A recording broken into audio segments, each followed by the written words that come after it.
સુરત અને નવસારી જ નહીં, દક્ષિણ ગુજરાતના અન્ય જિલ્લાઓમાં પણ વરસાદે ભારે મુસીબત સર્જી. ઉપરવાસમાં પડેલા મુશળધાર વરસાદથી વલસાડની ઔરંગા નદીમાં ઘોડાપૂર જેવી ગંભીર સ્થિતિ સર્જાઈ. ધરમપુર પંથકની માન અને તાન નદીમાં પૂરના પાણી આવતા ઔરંગા નદીનું રૌદ્ર સ્વરૂપ જોવા મળ્યું. ઔરંગા નદીના જળસ્તરમાં સતત વધારો થતા નગરપાલિકાનો અબ્રામા ખાતે આવેલું વોટર વર્કર્સનું ડેમ પણ ઓવરફ્લો થયો. ડેમ છલકાતા જ તંત્ર દ્વારા કાંઠાના વિસ્તારોને સાવધ કરાયા. નવસારી શહેરને વરસાદે જાણે કે બાનમાં લીધું. નજીક પહોંચી ગઈ. નદીની સપાટી સતત વધતા મહાનગરપાલિકાની ચિંતા વધી. તાપી જિલ્લામાં વરસી રહેલા ભારે વરસાદના કારણે નદી નાળા છલકાઈ જતા લો લેવલના અનેક બ્રિજ પાણીમાં ગરકાવ થયા.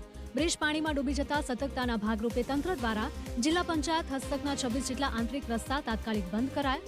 બીજી તરફ ડોલવણ પંથકમાં પડેલા મુશળધાર વરસાદને કારણે પૂર્ણા નદી બંને કાંઠે ગાંડીતું વહેતી હતી. પૂરના જોખમને જોતા વહીવટી તંત્ર દ્વારા લોકોને નદીના પટમાં ન જવા સખત અપીલ કરાઈ.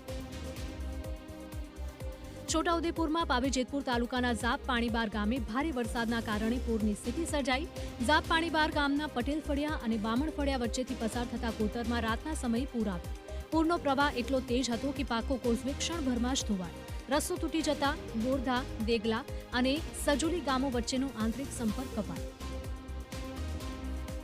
હવે જુઓ સૌથી ભયાનક એવા નર્મદાના દ્રશ્યો. સાગબારા પંથકમાં મુશળધાર વરસાદથી જળબંબાકારની સ્થિતિ સર્જાઈ.